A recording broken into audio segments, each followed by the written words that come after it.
how are you doing?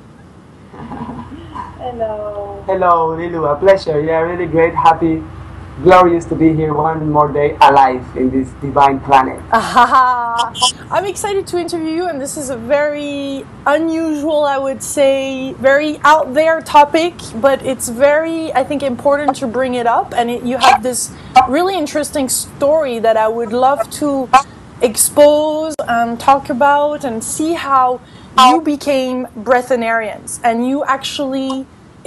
tell me, is that you're really on 100% without any food or liquids, or there is a little bit of it? How does this work out? Tell us what it is and how actually, what are you doing physically? It can be taken in so many levels because it is an infinite source of possibilities in which when you enter you have the opportunity to discover and explore other way how you want to for your happiness. Breatharianism is one word that tries to explain a specific or different state of consciousness. Personally, I feel this state a place in which we have access to the universal source of energy, and in this access, all the resources are in here, so we have the opportunity to explore the life in this experience without attachment of or necessities. Basically, in the topic of the food that we are entering, in our case, we have passed through a different diet from vegetarian to vegan to raw food to fruitarians, and then we did a 21-day fasting process that includes 7 days without drinking water, and then 14 days drinking 20% fruit mixed with 80% water. So in this transition, different manifestations of the prana, of the energy, start occurring in both of us. Yeah. So you mean in this process your body has evolved to accept this kind of way of living and philosophy? I feel like during these 21 days, we are not giving to the body the same information of or nourishment that we always give, you know, the food and things like that. So naturally, the body, as a body of light that we also are, remember different capacities within. And one of those is the capacity to take advantage of the universal vital energy. So in this experience, the being is connected again in a state of non-separation with the source, and when we enter again in this source, when we remember that we are and that we always have been immersed in this source, we can enjoy the freedom that this gives us.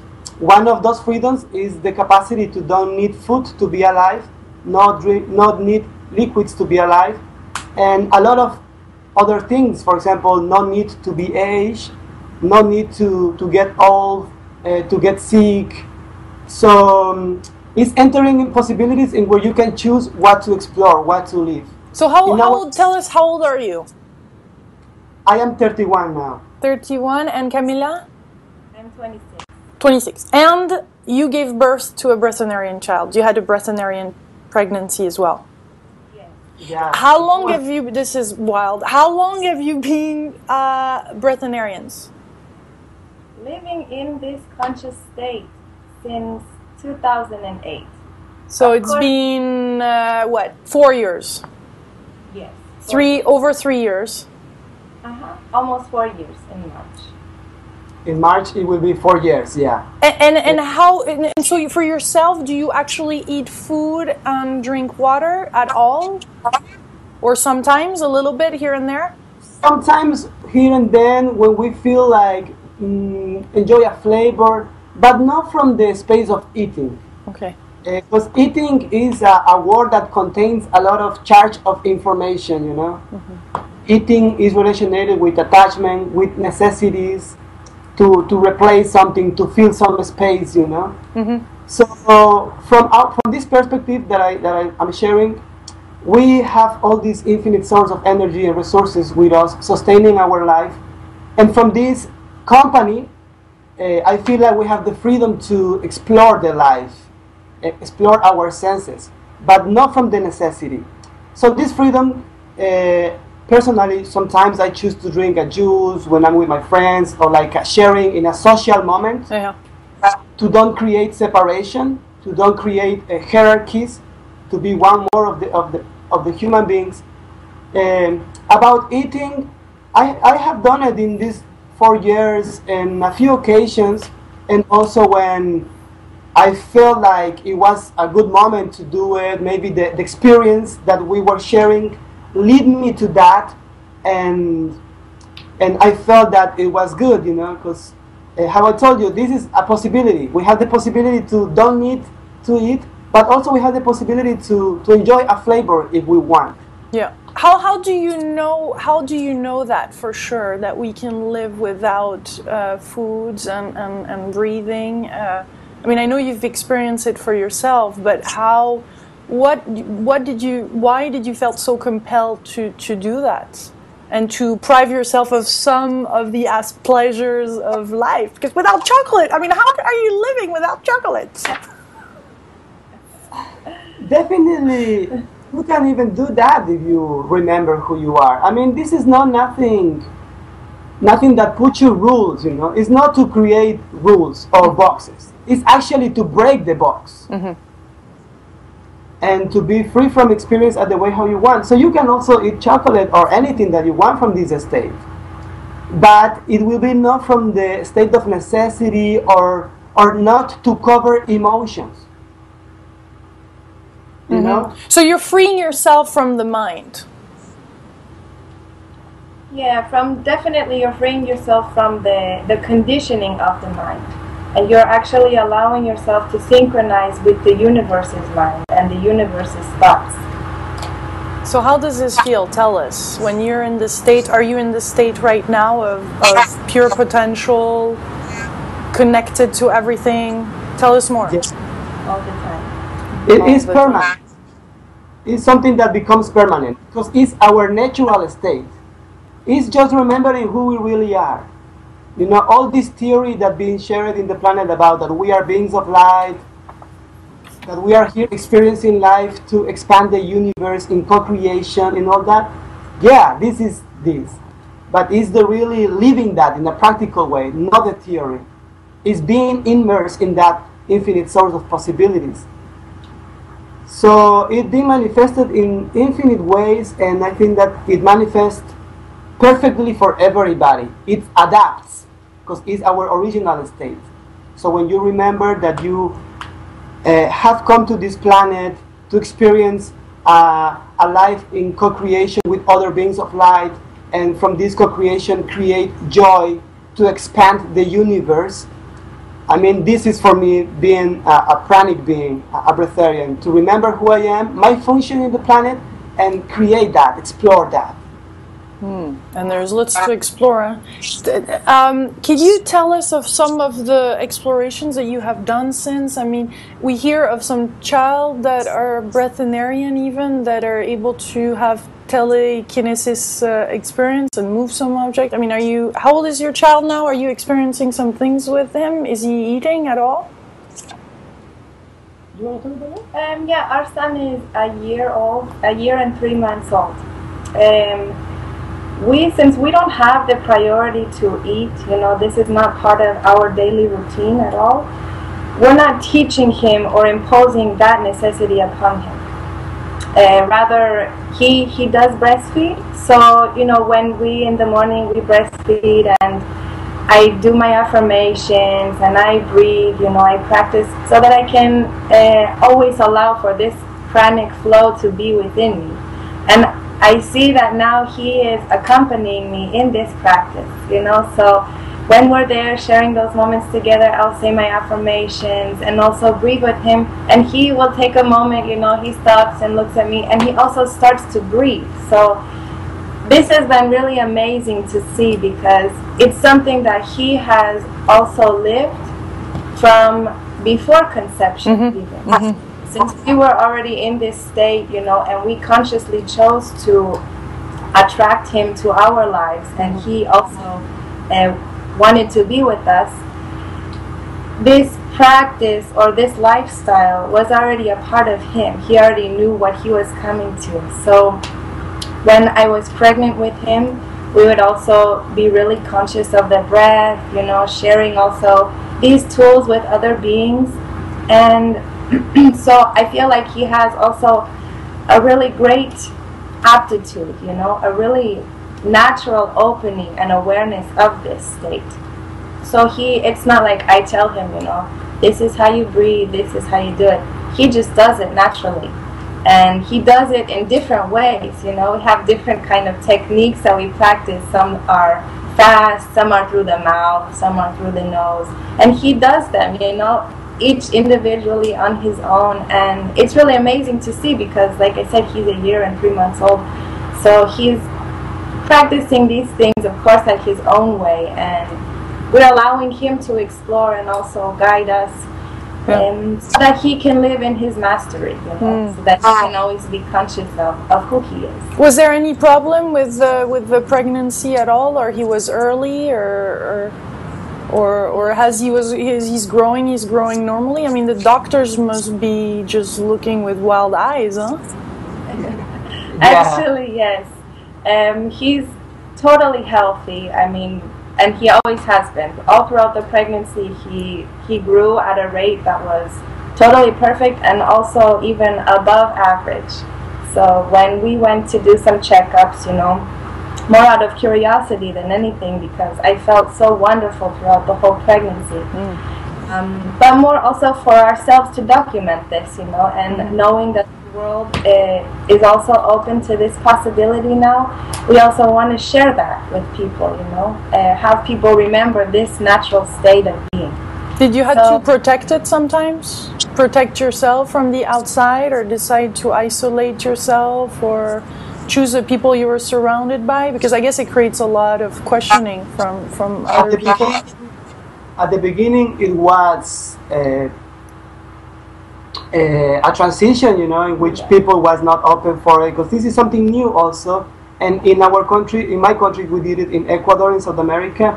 We were the first people that have done this process there.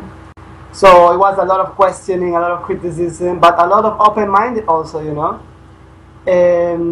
So it's not like we have to run away to escape, but we decide to go to a town more tranquil, in which we can allow these first months after the process to integrate this information, to really allow the transition to integrate. And that was perfect, that was good, because we get the opportunity to start receiving this information and creating these blockages or capsules of information that we are sharing now. And it's been, deeply magic, and now it's more open. People they don't even need to ask, because I feel like they just feel something and they ask by themselves, and just with a simple answer they believe, they know that this is real, you know. So it's been a transition in which we are also opening the mind of the people little by little. Yeah, that must intrigue a lot of people. How did you, from the baby was born in water, from what I heard or read? Yeah. Why did you choose that? Because I just felt like it would be the best option, you know. I love the water, I love to be in water, and I swam a lot when I was pregnant with him, and I always just felt so light in the water, you know. And so I felt like it would be really beautiful also for him to come into the world in the way that he was familiar with, you know. For all of that time inside of me that he was growing, he was also in that state of liquid, you know, in his lungs, and his body was used to that. So I felt like it would be a nice opportunity for him or for us to receive him in that way. So tell us about the kind of, I won't say upgrades, but the evolution physically that you've seen. I've heard of DNA strands, like the 12 strands being developed, and tell us about the physically, what's going on to you in your own experience. I guess it's not too easy to see. Are you really clear on what's happening, or are you reading about it? How are you receiving that, or the type of information? Not reading, because I feel this is more like the information that the universe is expressing through us. In a physical way, this information also manifests potentially. Personally, I rejuvenate. I was different. My skin, my face were different before. Now my eyesight is better. My energy levels are better, definitely. My flexibility is better.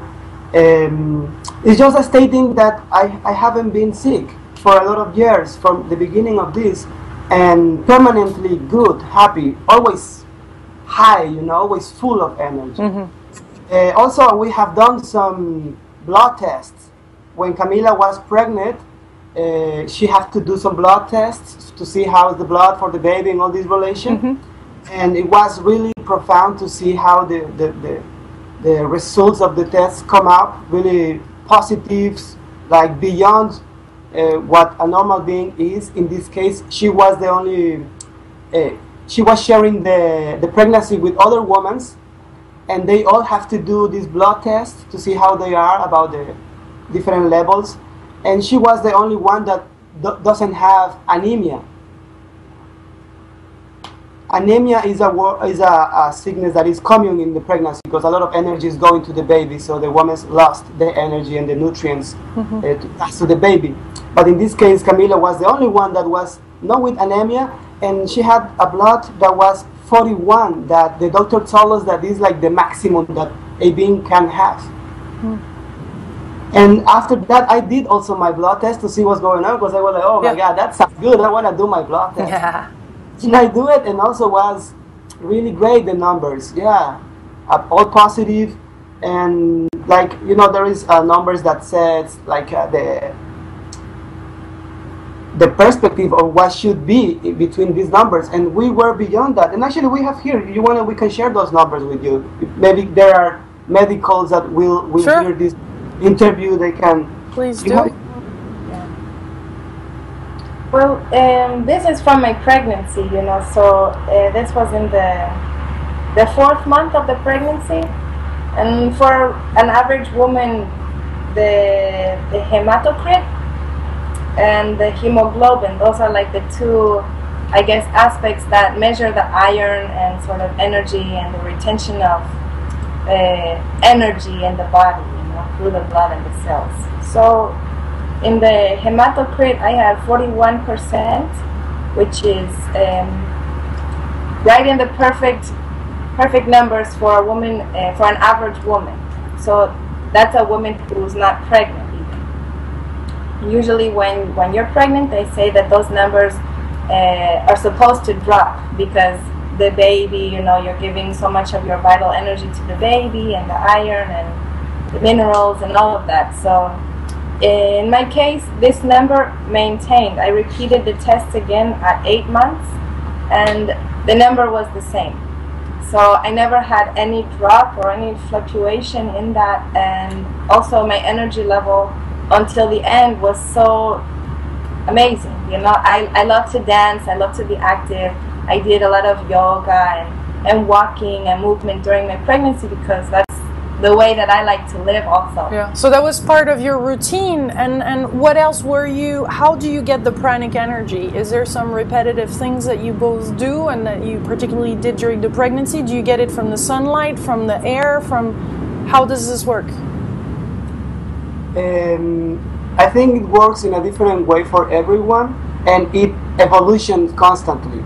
For example, at the beginning, when I started this path 4 years ago, I thought that I was receiving the nourishment from the prana, from the earth, from the universe, from the sun, for all the sources that sustains our present. Yeah, but it's constant evolution. So now I feel that we are the nourishment of the universe. Because I remember that our function in the universe, in the planet, is to create joy, create happiness as a co-creators. And this happiness is like a energy signal that expands the universe. You know, like a traveling and expanding the universe and contracting and expanding.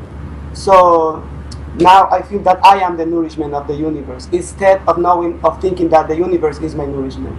So it's constant evolution, yeah? Beautiful. How do you put that in practice? Through the joy.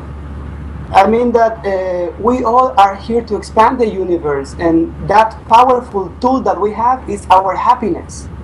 Every time that we are happy, we are sending these messages and is expanding the universe. Sometimes these messages contains desires, and the universe responds to those desires, bringing new resources to create new manifestations of happiness. And then another signal of happiness and more expansion, and then another response from the universe, more resources to create more happiness. And we are constantly receiving resources and creating happiness and sending messages. So we are expanding the universe. And this is really simple. I mean, we are now doing it. Just through this talk, through this conversation, we are creating an energy between us now. An essence of energy that people can feel it, you know? And this is happiness. And this is what we are expanding the universe now. There is different levels of alegría, of joy. There is all the way to ecstasy, orgasm, kundalini. Is that a big part of how you get pumped up here? Definitely, all those theories, theories of illumination, yeah, it manifests through this, because you know the kundalini is just remember the flow of the energy within us and create a state in which there is no blockages anymore. So this is also the same, because here is no blockages, because the life is flowing permanently and expressing permanently in infinite ways, and it's feelable. I mean, for me, I feel permanently happiness, and that for me is like the stamp that says, yeah, this is working, you know. How do you work out the challenges? How do you work out those blockages? How do you go through to go back into a state of happiness so we can learn from that in our own life? And I'm not doing this video to encourage people to be breatharian. I really am about sharing the information. I believe it's not for everybody. Not everybody is ready. And I'm really glad that we can share this information, but by no means, you know, I want to be responsible also in this conversation. But tell us, like, what we can apply in our own life. How do you go through those blockages and recreate the joy? Perfect. I think that a easy way that we have to start stopping those cycles of thoughts in the mind and those that create blockages in emotional way also is giving us the opportunity to be in the present. Mm-hmm. The present gives us the opportunity that from this moment we can start creating something new. A good way to be in the present and to feel that space in which you can start creating something new is to the breath, to the conscious breathing. The conscious breathing gives us the opportunity to quiet our mind, to reach a state in which we are just pure energy, and from that pure energy of creation we can really focus our attention in something that we want to do to create the life that we want. So for example, people can do, starting to this practice, for example, 21 breaths. For example, we can do now, if you want, we can share this about... Yeah, and I know that there is also a video of you on YouTube, so people will search and find you, and I can put the link also to that, so they have that full-on video. But yeah, let's start it, so that we get a feel for it. Sure. Yeah, perfect. So you put yourself comfortable. You can do this in any place, in any moment. It's just a time for you to breathe and to be present in the breath and to feel the energy that flows in that moment. So we're going to do 21 breathings. We're going to do 7 breaths, inhaling and exhaling through the nose. Then 7 breaths, inhaling through the nose and exhaling through the mouth. And then 7 breaths, inhaling and exhaling through the mouth. Yeah? Okay. Let's do it. 3, 2, 1. So how do we start now? You have to restate each time. Through the nose. First, we're going to start 7 breaths through the nose now.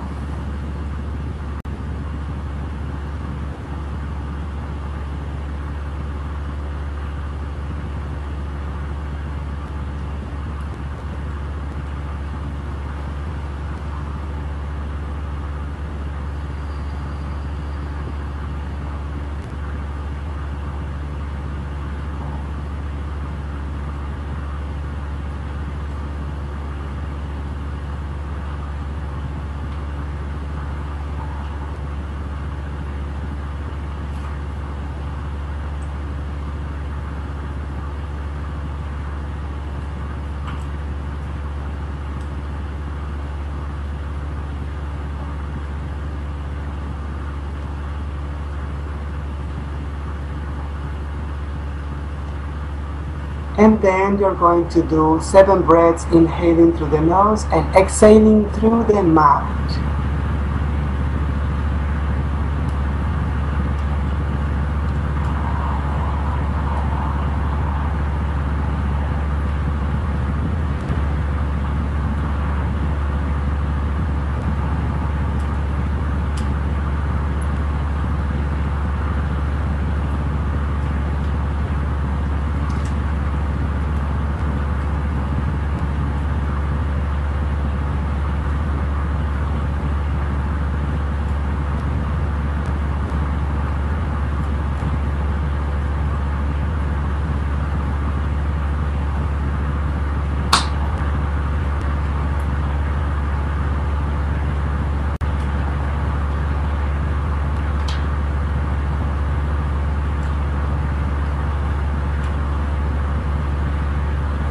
And then we're going to do 7 breaths, inhaling and exhaling through the mouth.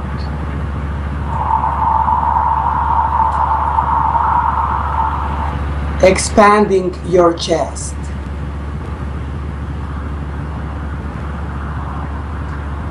Allowing the air to occupy your body with every breath.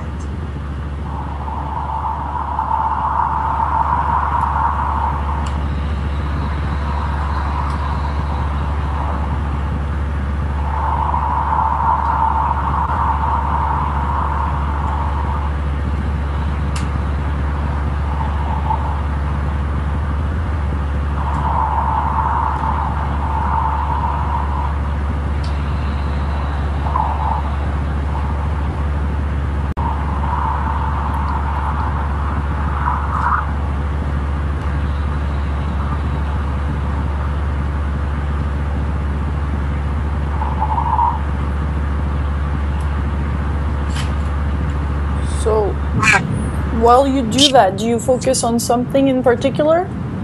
Or do you just, you're in the present moment? Or do you think and feel of the prana? Or do you, where are you at? I know we have running minds. I know you guys have practiced this for a while, but bear with us. And I have all the resources to answer these questions. Yeah. It's just about being in the present, being in the flow of the air, in your breathing cycle. When you contemplate your breathing cycle and you count these 7 times each breath, you are releasing other thoughts out of you. You are just focusing in the breath and in the counting of these breaths. So your mind is free from other thoughts. So at the end of these 21 days, 21 breathings, you feel like you are more clear in the mind. Yeah? From where you can start creating your day at the way how you want it. Yeah? Mm-hmm. It's an easy tool that you can use in anywhere. You can be in the lane of your bank, you can be driving, you can be in your office, anywhere you can do this just to reach this state. I have people that have done this and they have told me that the energy is being increased in 300%. Other people that just naturally through this practice they have to start noticing that the hunger or the energy is more stable, so the hunger is not too present anymore. So it can manifest in many levels. It's allowing just the way how it has to manifest within you. Mm-hmm. And this is an easy tool that you can use in any moment, but also we have other tools that are more like precise breathing sessions that leads the people to deeper states of consciousness in which we can reprogram our DNA, we can also reprogram memories and our neuronal net, and from this reprogrammation we can share this information in our cells to create a relation between our mind and our cells, and in this way create our physical body in a perfect way, for perfect health. It's like a science that we are practicing or discovering through this. It's like our inner science to influence in the matter that we are through the consciousness of our power of thoughts.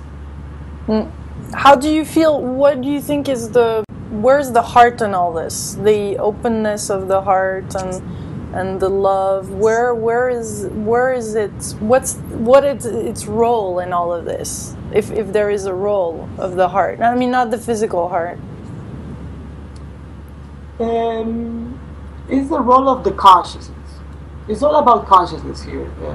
I think that this state is deeply related with our spirit, because this is a spiritual way of nourishment, or a spiritual way of allowing the universe to express to this physical body. So the body is just a reflection of that. We are all the time expressing this from the consciousness, from the soul. I'm looking to your eyes and I'm looking your soul. What you're looking to me is my soul. There is nothing before this conversation. It's just soul to soul. And this is like what it is, this, to be able to express, to live from the consciousness, from the soul. Mm-hmm. So could we say that living in light or from light, within light, and being conscious living that way is the next level of love? It's definitely living on love. It's definitely living on love. It's the same. Yeah, I mean, this energy that we call in prana, other people call chi, in the Bible that's called the breath of God, is love. So it's divine light. If we are talking about this, for me, I feel love when I'm in this state. So it's love. Beautiful.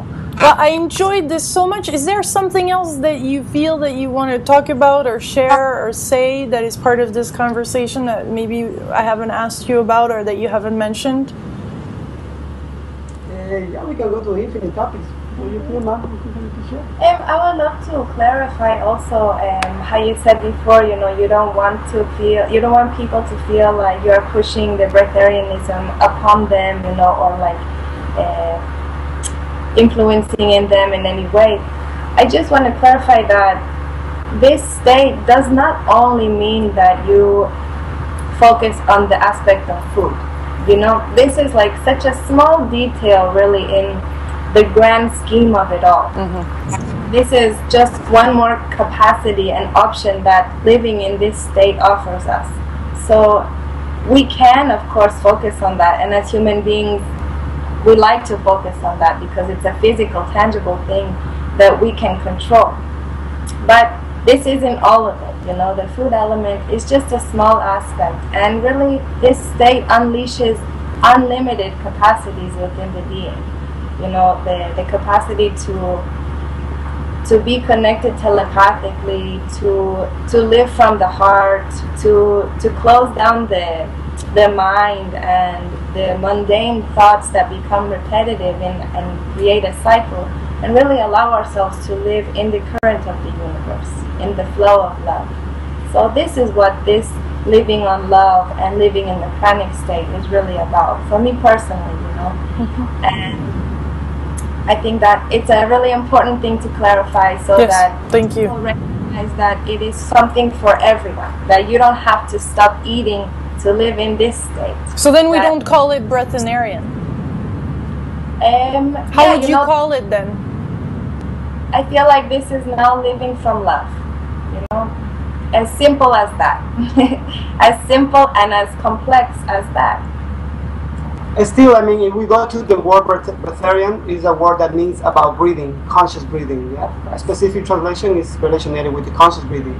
And in a certain way, beyond you eat or not, if you are conscious of your breath and the energy that flows within, you are a breatharian, because you are conscious of the breath, of the energy that is flowing permanently.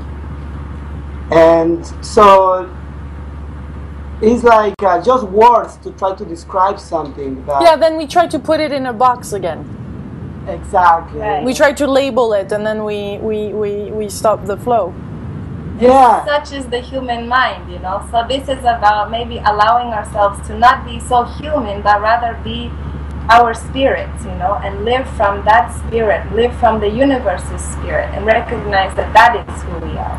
That we came to this physical manifestation to also explore and enjoy the diversity and explore love on this level. That we are infinite infinite universal souls, and that we have the capacity to live from that consciousness. Mm-hmm. I'm definitely, I mean, thank you for this big reminder. I'm just going to take those 21 breaths and do it here and there throughout the day. Even if I do it once, I feel it can make a huge impact. I can feel it. Especially the one through the mouth, open mouth. Oh, that one was very powerful. That's not one we usually do, and I feel it's a big add-on. But I'm going to eat chocolate and lots of goodies because I'm French and I love it. But I really love the, you know, thank you for your openness and daring. I mean, to be courageous, you know, to do this for yourself because you were called to do this, and I'm really excited to be again reminded of the importance of breath and being present and living consciously. So thank you. I know this topic was way further, but there is, you know, so much each of us is ready to take in and to apply. But I really enjoy your presence and just the ease of the communication and our connection, and really thank you very much. Even through Skype, I can feel your presence, and I really appreciate that. Thank you for inviting us. Beautiful moment and experience with you, to see your smile, to see your joy also for us. This is co-creation. Yeah. This is expansion, and this is all what we and a big shout out to Carolina that connected us. I want to thank her for this new connection, and you're around San Francisco area, aren't you? We are. Yeah. All right. So possibly we'll meet, or if you come to Europe, let me know. In Europe, in France, we're gonna be the 15th of July. Perfect. And then we're gonna start a tour around those countries to share the 8-day breatharian transition process. Then we'll meet in person then. Let me know of your dates. We will. Thank you. Much love. More love for you and everybody also. Everybody around the world watching. Ecuador is probably watching too, your own country. For real.